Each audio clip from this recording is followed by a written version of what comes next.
morning just to write down what he got and see what she brings in on Sunday. Yeah, it's fair enough, yeah. Joe decides to let them go. You want to put him in your bag? Put me in? Yeah. Yeah, I think so too. Sensing it's his lucky day, the passenger decides to try it on. Got any bottles of spirit she could sell a bit cheap at the copper? No, sorry. No? We're not allowed to do that. I'm afraid. Hey? No, you can't do that. Hey, can't you let us... Hey, a couple of bottles of spirit, just for, you know, for Christmas. Oh, they're getting the spirit of things. Okay. The lady will be searched again when she returns on Sunday. If she brings anything through next time she travels, then she won't be. She'll be losing that basically. But I really doubt she will. There it is. There. And at the end of it, I think they're quite happy. He was quite happy and quite a character. He even offered for me to go round his house for a cup of tea one day, which is quite nice.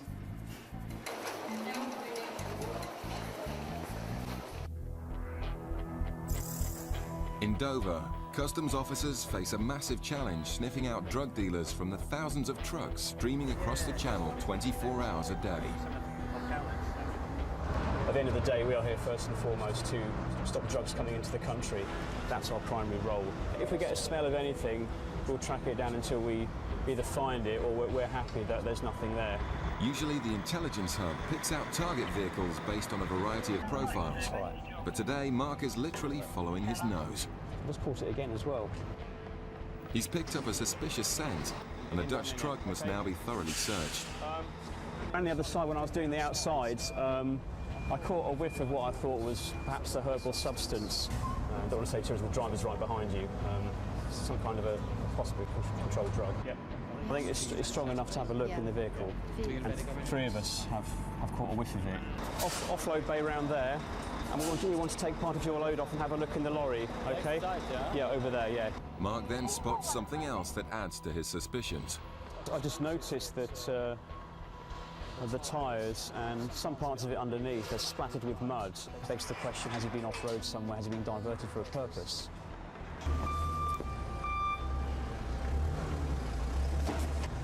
The pallet he's getting off now is the one that was nearest to the smell, if you like, at the front left-hand corner. I can't smell anything now, funnily enough, but we'll have a look. The driver can claim compensation for any damage, but Mark thinks this truck needs this final test.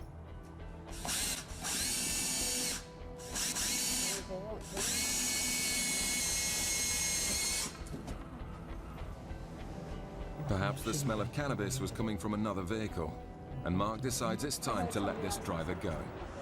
Yeah. Sprawdzono mi towar, naczepę, przewiercono, prześwietlono, sprawdzono całe auto. I myślę, że wszystko jest ok, że jest super, jest dobrze.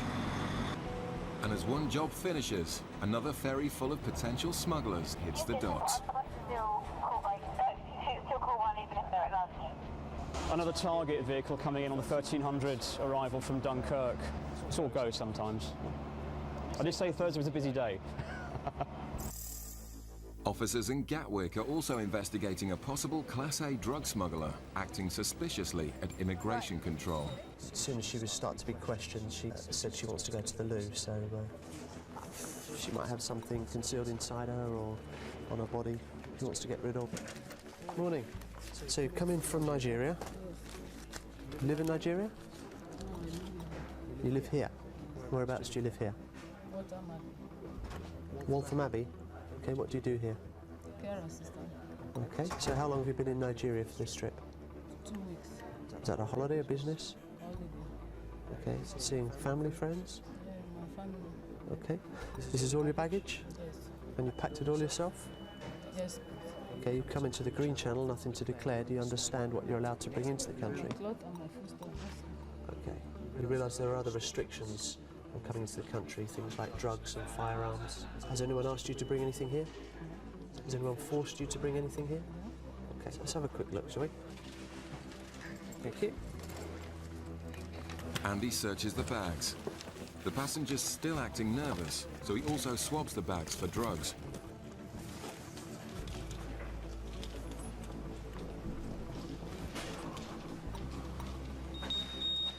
The bag tests positive for heroin. So this search will have to go further.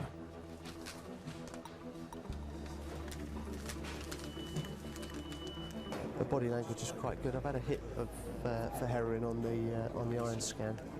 So just want a quick rub down, just make sure she's not got anything. Okay, just before you go, I'd just like for a lady officer to make sure you have nothing on you. Okay, you have any problem with that? Oh, good, thank you. Hundreds of passengers a year are caught smuggling drugs through Gatwick. The body search will find out if this passenger is one of them. Back in Dover, the next target has been pulled by the specialist rummage team. It's an awkward load, exactly the sort of cover used by smugglers to conceal drugs and tobacco. It's just such a loose description, isn't it? I mean, it is. It's a children's playground, isn't it, basically? Yeah. Well, that time it's been quite easy. Yeah, the bags of balls, yeah. Oh, right. Yeah. It might take a while. It's all going to be handballed off, basically. I mean, I don't know whether they get a forklift in there and get some of the stuff, but...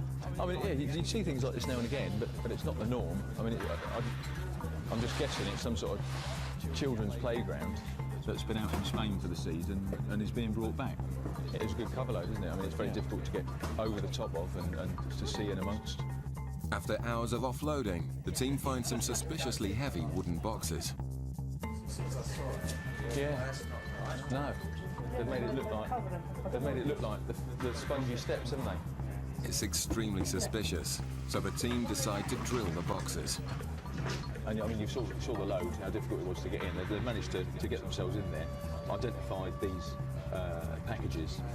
They've drilled a hole, and inside there's some green plastic. I think it's in that one. It's in that one. It's in that one. It's in that one.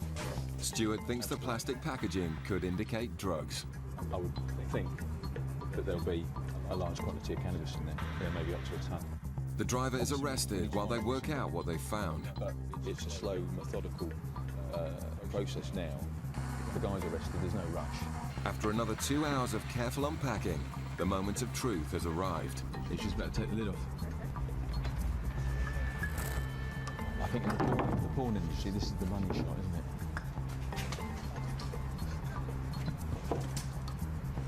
It's a massive haul of what looks like cannabis. I can't smell anything. I'm guessing it's cannabis resin in there. You still can't get anything off it. It smells of plastic.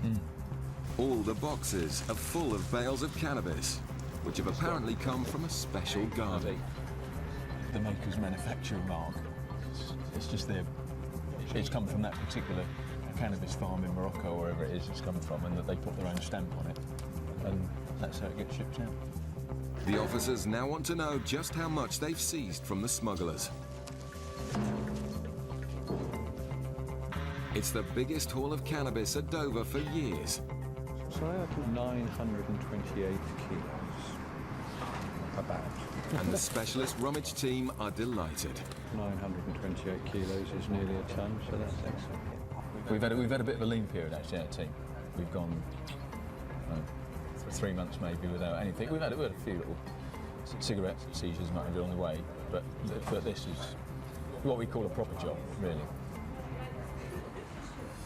Still to come, officers get to the bottom of the suspected smuggler in Gatwick. If somebody's got a package shoved up the backside, then if you bend them over, you can either see the package or it'll come out. Coming up, officers get to the bottom of the suspected smuggler in Gatwick. And if I can get you to hold on to the side of the bench. Okay, and if you can pop your butter cheeks a little bit with your hands.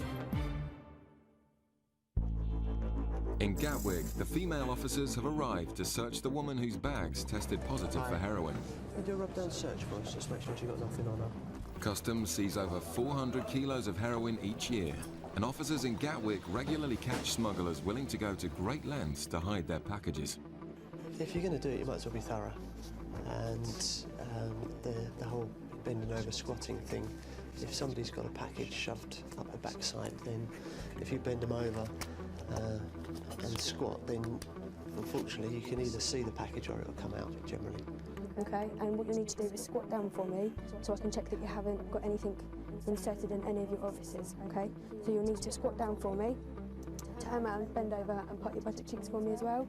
But as I said, you won't be touched at any time, so there's no need to worry about that. And if I can get you to hold on to the side of the bench, okay, and if you can pop your buttock cheeks a little bit with your hands, pop your buttock cheeks. That's fine, okay, and if you can just turn around for me and squat down for me as well. So I can, okay, that's fine. The search finds nothing, but the passenger is surprisingly understanding of her treatment. It's good because it makes you be scared to do such things. I came to this country just to make a living for me and my children and my family. That's it. I do my work. I can work 24/7. I don't want just quick money or anything. I believe in my handiwork, what I can do with my hands to get money. I know that.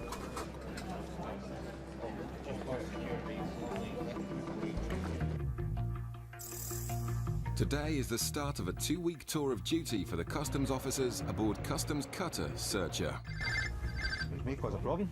The intelligence hub has identified a ship heading to the Cornish port of Foy from Turkey, the gateway to Europe for heroin from the opium poppy countries of Asia.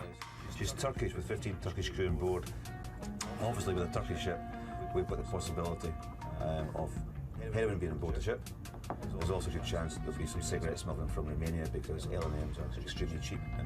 The race is now on to beat the ship into Foy, so the officers track the vessel into port. You may not be expecting this, I doubt very much you'll be expecting this. Catching smugglers off guard is vital to prevent any drugs or tobacco being thrown overboard before it can be seized. It's okay. Okay if we come in, Captain? Have you a crew declaration, stores declaration, and also ship's declaration, Captain? The captain appears to run a tight ship, but sometimes the opportunity for the crew to make extra money on the side can't be resisted. My crew will be checking the vessel now, and if there's any problems at all, I'll come and have a word with you. I'm not expecting any, so that's okay. You've had no problems with drugs or anything with the crew? No. I'm sure. You're sure that's okay, yeah? Okay, that's fine. Right, thank you, Captain. I mean, it's from Turkey, so I mean, our suspicions are aroused for heroin really more than anything else. Also, as we mentioned before, cigarettes are cheap in Turkey, and it's also come via Romania and Spain, which are also quite cheap for buying cigarettes. So there is a chance that the crew might be tempted to smuggle large quantities of cigarettes. But what we're really after here is heroin. Investigation officers in Dover also work around the clock to stop organised criminal gangs bringing drugs into Britain. Back in July of 2004, a vehicle was stopped at the Eastern Docks of Dover, driven by a gentleman by the name of. When his lorry was stopped and searched, a couple of brown-taped packages were found in the cab of his lorry. The packages were full of drugs. As a result of that, he was arrested. And that was how it all began. Was questioned about the drugs, while his truck was impounded and searched, much to the annoyance of its owner. Well, Mr. would have been quite enthusiastic to get his trailer back anyway, because he had a business to run, apparently. There had been 1 or 2 calls where he would make inquiries as to when he could have his trailer back. And, well, he was overly enthusiastic, in my opinion. Alerted by his urgency to recover the truck, investigators began to dig into his background. Had been convicted twice before, in 1997 as part of a conspiracy to import drugs within adapted exhausts in units, articulated units. At that point, I sort of decided that perhaps we ought to look a bit deeper into either the unit or the trailer. Now knowing pedigree, the search wouldn't miss the clues a second time. In the side locker of the trailer, there was a box of grey bungs, and they were sort of consistent with the bungs that were holding the mudguards over the wheels on the trailer. They found a strange tool which unlocked a secret compartment full of Class A drugs. Once they'd finished the search, they removed a further large number of packages and a significant quantity of cocaine and heroin amongst those packages. The elaborately engineered concealment fitted perfectly with previous attempts, and it was obvious why he'd been so keen to get his truck back. A A team of specialist officers went to Liverpool to arrest and gather financial evidence, which would prove his lavish lifestyle could only be funded by drug dealing. So it's put to Mr. during the interview that he seemed to have a far better standard of living than the officer who interviewed him, who coincidentally was on the same money that was declared by and quite simply said, well, he didn't drink and he didn't smoke, and by making these savings he could afford the extra 3 or 4 cars a year, the big house, the luxury holidays. When interviewed, denied any knowledge of the attempted importation. His response to the drugs being found were that he had no idea they were in his trailer. His response to the fact that the trailer had been adapted suggested to him that, in fact, it wasn't his trailer after all. It must have been that switched the trailers, and in fact his trailer had gone somewhere, disappeared. So I set out to prove that the trailer did belong to him. But investigators found serial numbers on the recently replaced tyres, which they traced to a supplier. They confirmed it was who'd paid for the tyres, in cash. The game was surely up for but he wasn't ready to give in yet. He'd pleaded not guilty for some time, and it was quite surprising that he had, bearing in mind the evidence that was gradually building up. Pleaded guilty on the day of the trial and was sentenced to 13 years in prison for attempting to import drugs worth over £1 million. He was a very greedy man, and he became complacent, and he was caught. Meanwhile, back in Cornwall, no heroin has been found, but a search for cigarettes is underway. The Turkish crew are only allowed 200 cigarettes each whilst in UK waters. All other tobacco must be kept in a sealed store called the Pond. Well then, boys, as far as the crew themselves go, nobody has declared more than 200 cigarettes. And only 4 people have any spirits at all. But what the crew declare isn't always the whole truth. And so the officers must search the entire ship for illegal goods, which might be destined for the local black market. Not surprisingly, the cabin searches reveal a few stray cigarettes. It's okay so far. I mean, some of the crew have got a little bit extra, but there's no point upsetting people just for tiny quantities of cigarettes. But Woody also finds a stash in the ship's office and in the wheelhouse. The ship may not be as clean as first thought. Was the cigarettes that were there earlier on? These? Okay. We've checked in here already. We've checked the chief officer's cabin. And the cigarettes that were up there have moved down here now, and they're moving things around to try and confuse us. Right, on this occasion, can you tell the chief I'll just take the cigarettes from him? Otherwise, we have these going ashore for business, yeah? And we want no business in Foy. So we wouldn't usually take a small amount like that, but because he's been obstructive in trying to move the cigarettes around, that's the reason I'm taking them from him. Well, we're just a bit concerned that there seems to be a lot of stray cigarettes around the vessel. Yes. We found, like I said, 300 in the chat table, 300 in the office. Yes. Are there any more cigarettes before we search the vessel any further now? I think no, just a moment, please. No. No, that's definitely no more cigarettes, no? No. If there are any more cigarettes now, this is an opportunity for you to ask the crew to bring the cigarettes to us now before we find them. If we find cigarettes now when we search, we will have to work for them, and we will be cross, and we will probably find the vessel. Okay. So this is a chance for you to come to us now with any cigarettes, yeah? No, we don't have the more cigarettes. No more cigarettes. Okay, good. Thank you, Captain. Okay. But Woody then finds another 2,000 cigarettes in the captain's cabin, which will have to be seized. Yes. In one drawer, or 4. He stood in front of the next drawer. I searched everywhere, waited for him to move, and opened the drawer he stood in front of, opened the drawer, found the remainder. The embarrassed captain asks Senior Officer Colin for clemency. Could I take back a little bit, because not enough our cigarettes for the Turkey from here. For that reason, could I take a little bit more cigarettes? You go back to Turkey? 11 days. 11 days trip? From here. The last 2 days here, 13 days. Captain, I'm sorry, but the answer is... If you said... opinion. I know, it might be. But if you put in the list, you said the cigarettes that you had, we could have had them in the bond locker, but because you of course. said that, but you didn't tell us you had the cigarettes. Okay? And in this country, I know some places you go, there's representation, customs come, they take cigarettes, all that happens. Here, it doesn't happen. The The cigarettes will all be destroyed, and the vessel will receive a hefty fine if caught breaking the rules again. There was insufficient evidence to charge the driver of the playground truck, but 980 kilos of cannabis worth £2.8 million is safely off the streets.